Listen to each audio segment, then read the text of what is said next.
और ये नियुक्ति पत्र माननीय मुख्यमंत्री महोदय के कदमों के द्वारा तालियां लगातार अनुबंधित होती रहनी चाहिए आप सबकी तरफ से।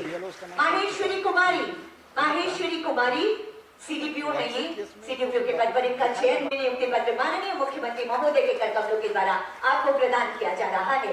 जोरदार तालियां होती रहनी चाहिए। विधि सुमन यंगेस्ट कैंडिडेट रही आप इस पूरे बैच की हुई है। माननीय मुख्यमंत्री महोदय के कर्तव्यों के द्वारा ये नियुक्ति पत्र आपको दिया जा रहा है। रजिया खातून अगला नाम होगा। एलएस के रूप में आपकी नियुक्ति और इस समय आपको उज्जवल भविष्य की कामनाओं के साथ ये नियुक्ति पत्र पत्र। अगला आमंत्रण सिफन आलम, ये है माहेश्वरी कुमारी। अगला आमंत्रण सिफन आलम। और अब एसटी विमेन टॉपर रही हुई है शालिनी कच्छप आगे आएंगी। तालियां कमजोर नहीं होनी चाहिए, लगातार जबरदस्त और जोरदार तालियां आप सबकी तरफ से होती रहनी चाहिए। सीडीपीओ के रूप में आपका चयन हुआ है ये नियुक्ति पत्र। अब महिला पर्यवेक्षिकाओं की बारी है। श्रीमती सोनम कुमारी आप आएंगी। तालियां गड़गड़ाहट, तालियों की गड़गड़ाहट होती रहनी चाहिए। सुश्री काजल कच्छप, ये है इस समय सोनम कुमारी। इसके बाद आएंगी सुश्री काजल कच्छप महिला पर्यवेक्षकों के अनुकूल के लिए। अब मैं विनम्र आग्रह करती हूँ माननीय मुख्यमंत्री महोदय से आपके ऊर्जावान विचारों में तो महोदय।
लंबे अरसे के बाद मुझे लगता है कि राज अलग होने के बाद पहली बार इतने बड़े पैमाने पर सीडीपीओ का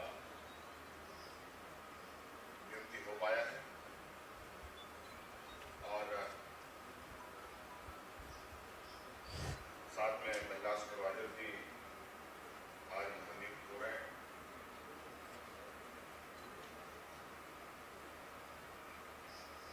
माननीय मंत्री जी ने पहले ही बहुत अच्छे से आपकी भूमिका, आपकी आवश्यकता को लेकर बातें रखी है। ये सही है कि राज्य के समग्र विकास में बड़ी संख्या में, चाहे वो सरकारी पदों पर या फिर कॉन्ट्रैक्ट के माध्यम से, अनुबंध के माध्यम से, अलग अलग वर्गों में लोगों की नियुक्तियां होती है और सरकार के कार्यों को गति देने का काम है। आज मुख्य रूप से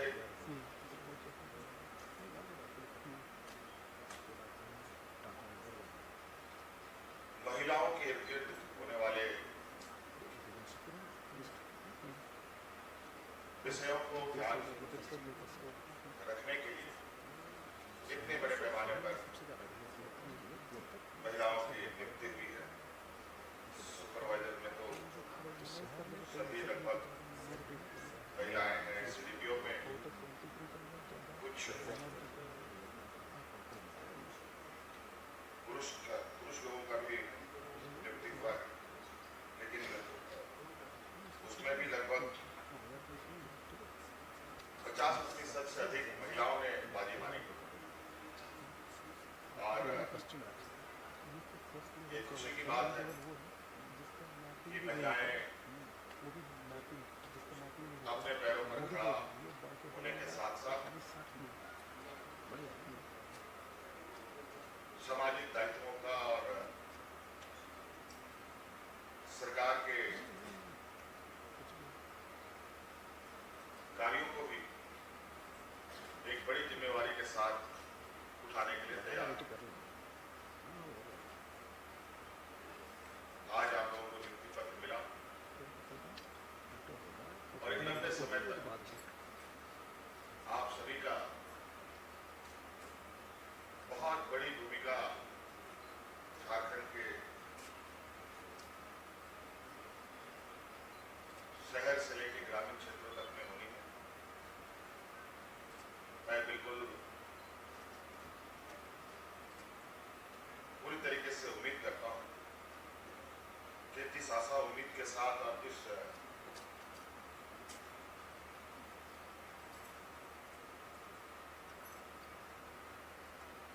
वजह से आप इस क्षेत्र में नौकरी प्राप्त करने के लिए आपने हिस्सा लिया। आज लाखों शायद अभ्यर्थी होंगे जिन्होंने फॉर्म भरे होंगे और उनमें से कुछ लोग आप चयनित हुए। तो कुछ खास जरूर है आप लोगों के बीच में, आप लोगों के अंदर,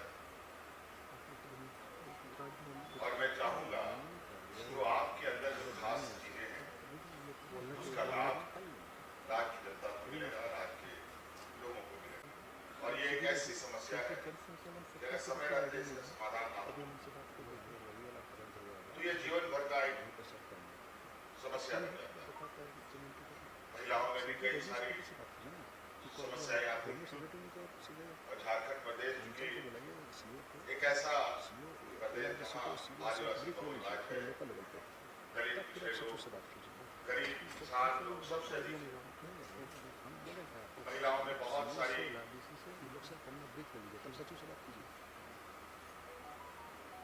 जो एक उनके अंदर एक साइलेंस का एक बातों को नहीं बताने की जो क्षमता है बहुत बहुत अधिक। और यही वजह है कि छोटी छोटी समस्याओं में भी छोटी छोटी समस्याओं को इतना बड़ा कर लेते हैं कि उनकी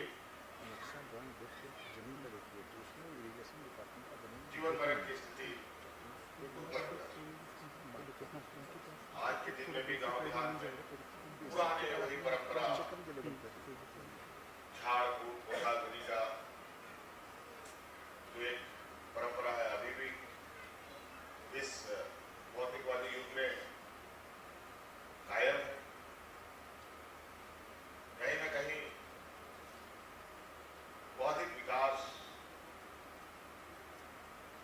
या कहा जाए उन तक जो सरकार नीतियां बनाती है, कानून बनाती है, योजना बनाती है, उस तक ना पहुंचना। ये जरूरी है कि सरकार की हर वो बात राज्य के सबसे अंतिम मैदान पर खड़ा महिला हो या पुरुष उस तक जाना चाहिए। आखिर सरकार किस लिए काम, पदाधिकारी किस लिए काम, कर्मचारी किस लिए काम, सिर्फ तनख्वाह लेने के लिए नहीं। एक जिम्मेवारी, ये जिम्मेवारी तो हमें जितना हो सके ईमानदारी से प्रयास करना चाहिए। अगर हम लोगों ने अपनी जिम्मेदारियों का निर्वहन किया तो निश्चित रूप से राज्य का दिशा दशा सारा कुछ बदलते देर नहीं लगे। और ये सिर्फ राज्य के लिए खुशी की बात नहीं होगी, ये हर एक व्यक्ति के लिए खुशी की बात है।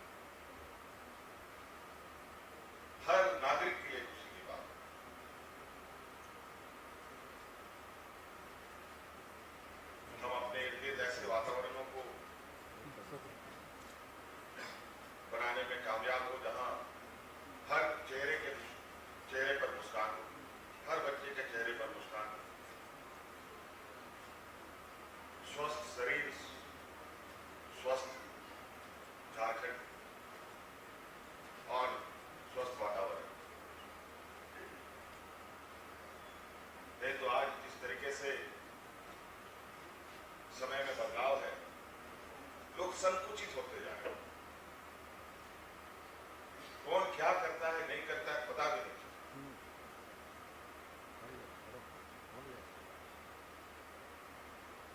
पहले लोग एक साथ एक समूह एक साथ बनकर चलते थे। गांव हो शहर हो, किसी को कुछ होता था तो पूरा गांव उसके चिंता में रहता था। लेकिन आज बगल में कोई अगर किसी की मृत्यु हो जाए, अगर वो अकेला रहता है तो पता चला जब तक वो सड़ेगा नहीं, बदबू नहीं देगा, अगर बगल के लोगों को पता नहीं चलेगा।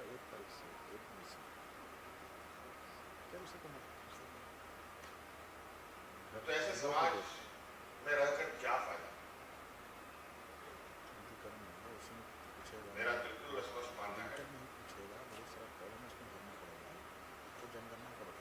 एक बेहतर समाज और विकसित राज्य, विकसित समाज किसी एक व्यक्ति की बस की बात नहीं है। ये सामूहिक प्रयास आज यहाँ बड़े पैमाने पर बदलाए हैं। आज के दिन में महिलाओं को लेकर लगातार सभी प्लेटफॉर्मों में चर्चा का विषय बनता है। नारी शक्ति को लेकर अलग अलग माध्यमों से हम लोगों ने भी कई प्रयास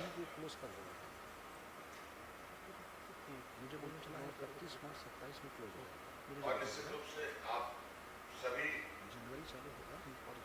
उन महिलाओं तक पहुंचने का आपका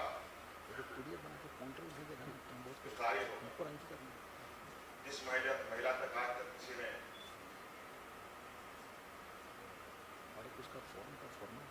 उसकी कोई भी दुख तकलीफ के विषय में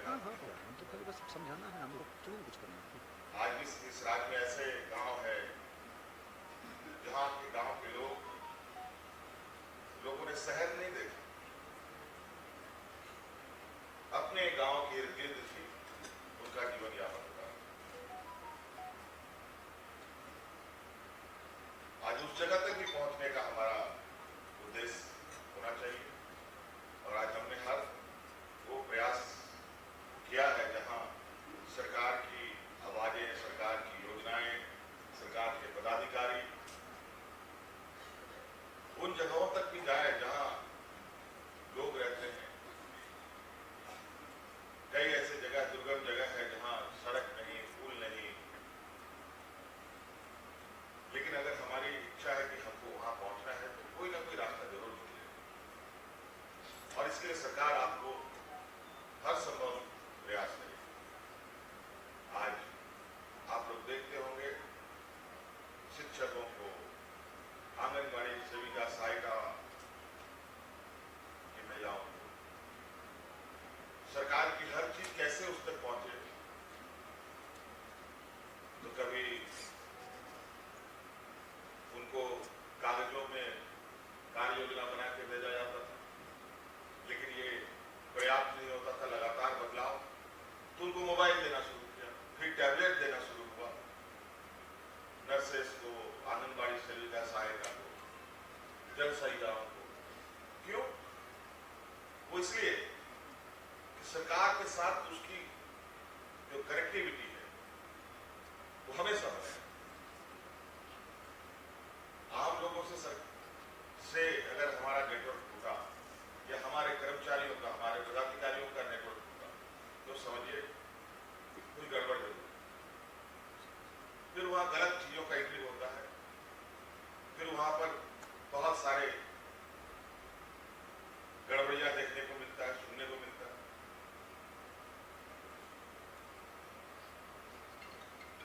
और कभी कभी कई ऐसे लोग भी हैं जो अपने पदों का दुरुपयोग भी कर लेते हैं।